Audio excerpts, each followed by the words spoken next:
Ketika rakyat melawan penjajah, dalam sejarah Indonesia merdeka, Aceh bertahan tak pernah kalah, bersusah payah demi Nusantara.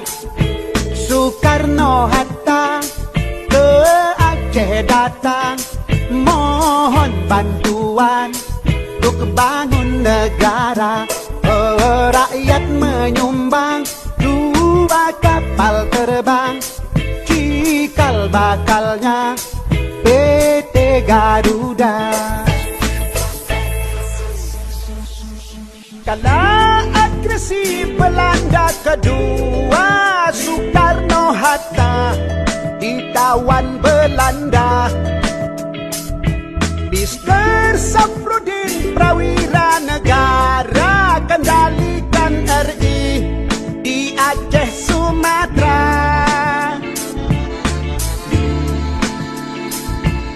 Zaman Soeharto pegang pimpinan, Arab berkembang ke mancanegara. Oh, seluruh provinsi dapat bagian hasil gas alam di Aceh Raya. Oh, janganlah Aceh Tuhan lupakan yang telah berjasa seumur masa.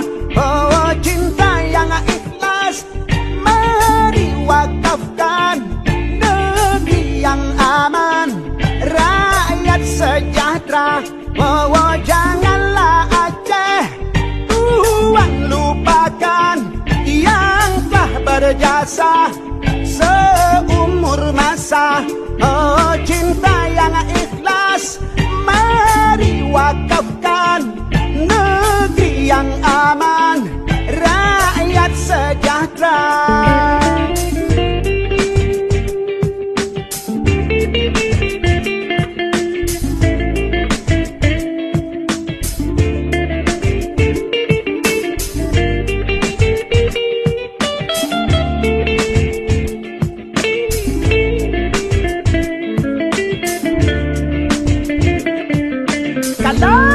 Agresi Belanda kedua, Soekarno-Hatta ditawan Belanda.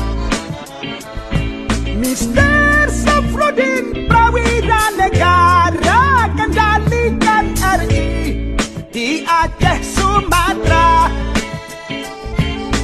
Zaman Soeharto pegang pimpinan, Arab berkembang ke mancanegara.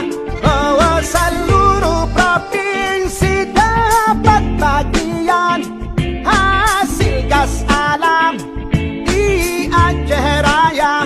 Oh, janganlah Aceh Tuhan lupakan yang telah berjasa seumur masa.